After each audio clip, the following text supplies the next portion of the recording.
માનનીય કમલેશભાઈ મારા મોટા ભાઈ છે. હું મારા 30 સેકન્ડમાંથી કમલેશભાઈને 10 સેકન્ડ આપવા માટે તૈયાર થયો છું. 10 સેકન્ડ કમલેશભાઈને વધુ આપવા તૈયાર થયો છું. કદાચ ગુજરાત ફર્સ્ટના ઇતિહાસમાં પહેલી વખત એવું થયું હશે કે કોંગ્રેસના પ્રવક્તાએ ભાજપના પ્રવક્તાને પોતાના સમયમાંથી 10 સેકન્ડ આપી.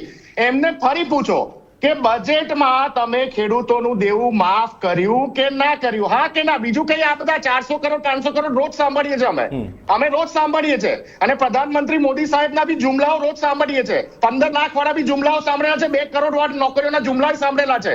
અમને આ કરોડોનામાં નથી જવું ભાઈ, થાકી ગયા અમે. ખાલી એટલું કહી દો ખેડૂતોના દેવા માફ કર્યા કે નહીં, હા કે ના? બીજું એટલું કહી દો કે ગુજરાતની મહિલાઓને 450 રૂપિયામાં ગેસનો સિલિન્ડર મળશે રાજસ્થાન સરકારની જેમ. એવું પ્રાવધાન તમે આ બજેટમાં કર્યું, હા કે ના? યુવાનો માટે ફિક્સ પગાર અને કોન્ટ્રાક્ટ પ્રથા જે આખા ભારત દેશમાં માત્ર ગુજરાત રાજ્યમાં લાગુ પડેલી છે એને તમે નાબૂદ કરી દીધી સંપૂર્ણ રીતે આ બજેટમાં, હા કે ના? આટલા જવાબ તમે આપી દો. તમે ગુજરાતના ખેડૂતો, મહિલાઓ અને યુવાનો વિશે આ કરોડો રૂપિયાની જેવી રીતે કોરોનામાં તમે માયાજાળ આંકડાઓની રચેલી કે માત્ર 10,000 લોકોના મૃત્યુ થયા છે અને પછી એ જ ગુજરાત સરકારે 50,000 લોકોને કમ્પન્સેશન આપેલું, આ એ જ માયાજાળ છે. તમે જો કે સુરતમાં આજે સુરતમાં ડાયમંડ 10 સેકન્ડ ડાયમંડનો બિઝનેસ સૌથી મોટો બિઝનેસ એ પડી ભાગ્યો છે. જાપાનના ડાયમંડના કારણે બિઝનેસ પડી ભાગ્યો છે. 7,000 થી વધુ રત્ન કલાકારોની મોત થઈ ગઈ.